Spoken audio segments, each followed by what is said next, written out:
nti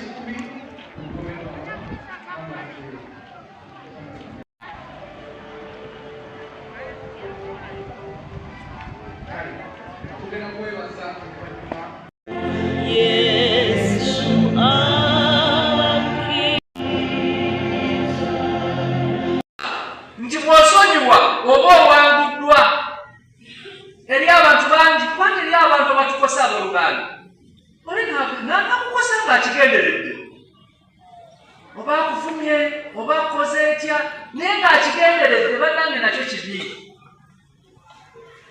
Nalina mutabani wange yenenyeza nakukkiriza nti yasonyiyibwa asigala n'omugugu gwe era nze bannange ekimu kye neebalizaawo Katonda nze simanyi kuwalana simanyi kukola ki nze seetikka migugu gy'abalala era bwe nzira eka wange nsaba Mukama nti gula omugugu gwa gundi sijja kwetikka sijja kukola ki era nze alirowooza nti Kakodo ampalana ali bamulala nze seetikka butali simenyekana mugugu gwa mulala yobo nemenyekana nemeka Banze ndi mukubiriza ettaka Jjunge mu third service ndi mukulu w'abayimbi mu kkanisa ettaka Jjunge. Nane kyayogeddeko nti waliwo omwana omu yali akyayi taata we nnyo naye emirimu gyali gigenda naye omwana we yagenda wa bishopu ne boogera naye omwana yasonyiwa taata we naye kati ali bulungi. Kusonyiwa naddala bw'ogaana okusonyiwa nga bishopu bw'agambye gy'okoma obutasonyiwa naawe osibibwa. Kubanga era n'ebyawandiikibwa bitugamba nti alisonyiyibwa ku nsi ne mu ggulu alisonyiyibwa asumulula ku nsi ne mu ggulu ebyo bisumulula naye gy'okoma obutasonyiwa naawe osibibwa ddala.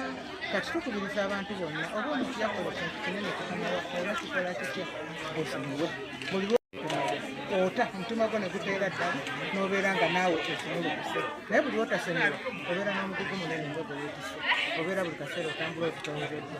Abantu bakubiriza okusonyiwa era naffe twenenya okusonyiyibwa naye nze bwe nenenya okusonyiyibwa ate nga sisonyiye tekiba kirungi. Katonda olunaku luno tubadde wano mu kkanisa ya Trinity Church ttaka Jjunge abantu tusaaka abaana emikono akubiriza abantu bonna okutambulira mu mulamwa gw'olunaku luno lwayo gubadde gwa kusonyiwa abanga abantu bangi basibiddwa lwa butasonyiwa kubanga bw'otasonyiwa kikuba mugugu gwe weetisse naye Katonda atuyise okwetikkula emigugu gyonna Mukama gitutukkule era omugugu ogumu gwa kusonyiwa.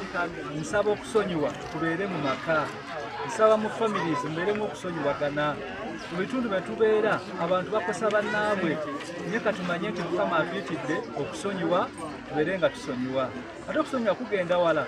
Buli muntu yenna akola ensobi yenenye alongoose naye ate ne gwe bakozeeko ensobi alongoose manya asonyiwe kubanga kibala kya bwa Katonda okusonyiwa.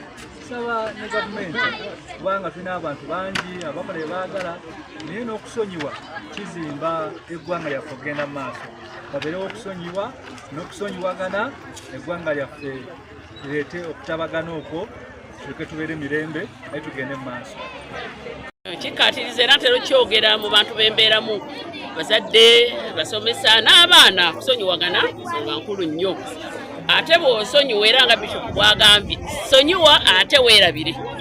Tosonyiwa n'osigala n'akasajja ku mutima n'osulanga pressure ekuluma ekukuba ekukubira ki ikundi oyo yanyiza wadde ate neetondera naye omutima ogwange gwakola ki gwagana omusonyiwa. Ebyo Bishop onjiriye abiganye era atukubiriza natuwa n'ekiseera okwesabira twesabire tulabe nga buli omu oba oyina eyakunyiiza musonyiwe ate omusonyiyire ddala.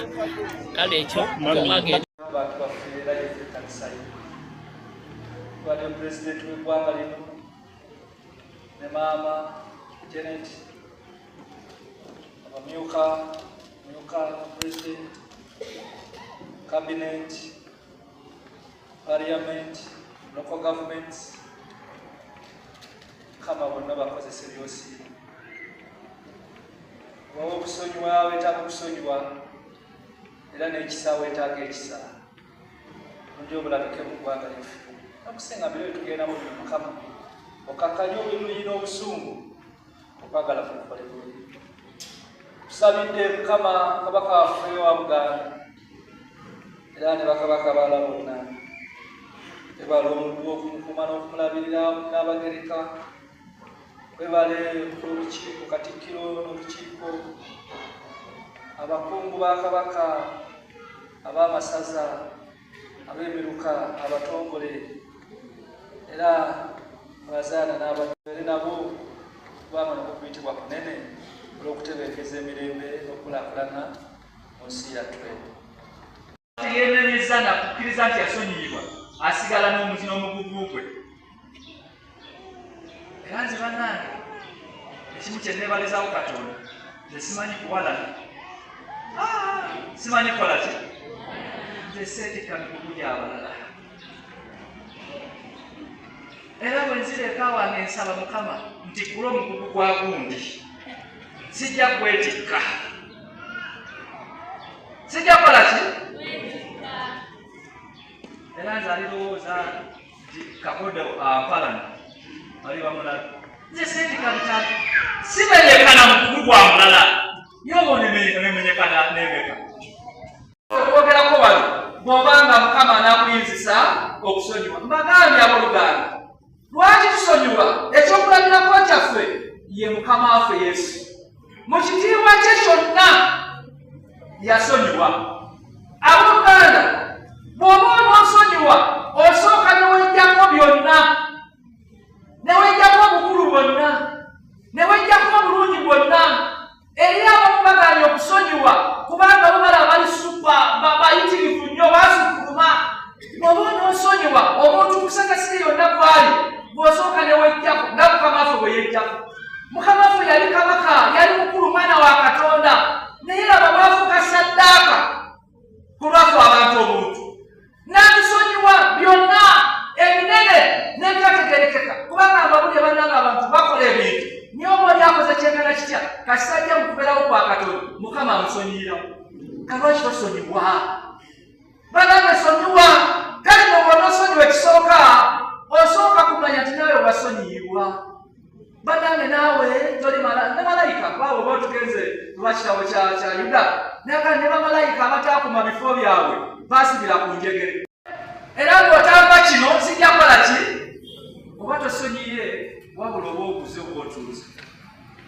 Era okusonyiwa weerabira ebyokubonereza. Waliwo abantu bangi ng'anaakusonyiwa ate amala kukubonereza oba tosonyiye. Okusonyiwa tekugenda na kibonerezo, wabula okusonyiwa kugenda kwokka abooluganda. N'olwekyo jjukira nti oba onoosonyiwa tolinda kukuwa olyoke osonyiwe.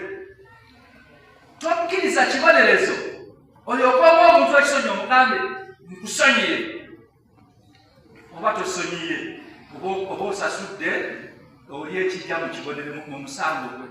Naye anaasonyiwa osonyiwa muki? Musonyiye. Njala kubeegayirira mu Luganda musonyiwe. Ekirala, bw'onoosonyiwa onoolaba ekisa kya Katonda. Naye njala kubategeeza ensibuko y'okusonyiwa ye Kristo. Bw'abeera mu ggwe munnange okusonyiwa tekukaluba, kwanguwa nnyo nnyo, kubanga akuwa ekisa, n'akuwa okwagala, n'akuwa okufaayo, n'akuwa okusonyiwa kwennyini n'osaasira. Baleka mbabulire, waliwo abantu bangi beetaaga kusaasira. N'olaba omuntu nga akola byakola, tomusalira musango, sonyiwa busonyi era musaasire, kubanga tamanyi kyakola ki. Omuntu yenna tamanyi kyakola, atamanyi repercussions ziva mu kukola bibi, omusaasira busaasire, kubanga omusango munene mu maaso ga Katonda. Kale mukole kwakola bwe tomwongerako mulala, sonyiwa. Aleluya, musonyi obusonyi. Njala kubasaba abooluganda bali wano, simanyi bw'oyimiridde, njagala kubasaba tuve wano ng'olina gw'otadde, njagala ove wano ng'olina gw'osumuludde, njagala ekigambo nikigende wala mu maka gammwe eyo. Muyige okusonyiwagana ku mirimu gy'omukolera, muyige okusonyiwa.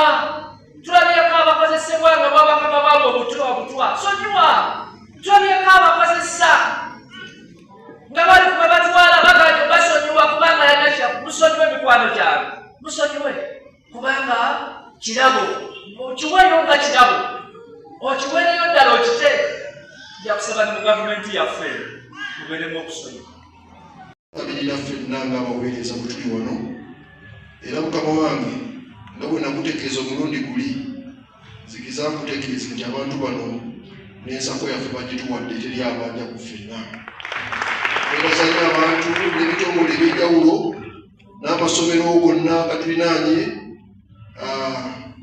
agatuwagidde ennyo okuzimba n'okusereka ekkanisa yaffe bannange njagala kulaba oba waliwo afudde ofutu mission abofutu mission tuyimirako tubebaza mukama yeebazibwe waliwo abafufe ekipya era sebo n'obuwagizi bwo bwonna bwonna n'ettaka lyakyo limaze okusasulwa bulungi n'ekyama twakifuna kwebaza katonda bagenda maaso ne fellowships nyingi nnyo zikolebwa eyo n'obuweereza nga bwebumanyi taata bukoleddwa mu kifo ekyo twagala kwebaza nnyo omubuulizi morini era sebo mu ngeri muteekateeka y'okugula mukaaga nga wetumaliriza mpolampola wano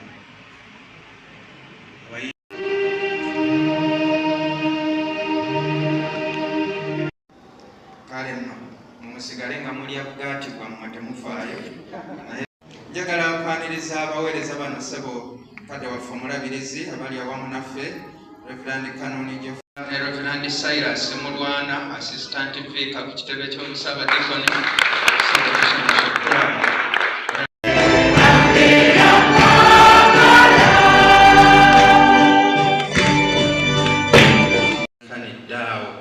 njagala okwaniriza abayimbi mwebale nnyo mwebalire ddala ate n'okulabika obulungi bwe mutyo mukama yeebazibwe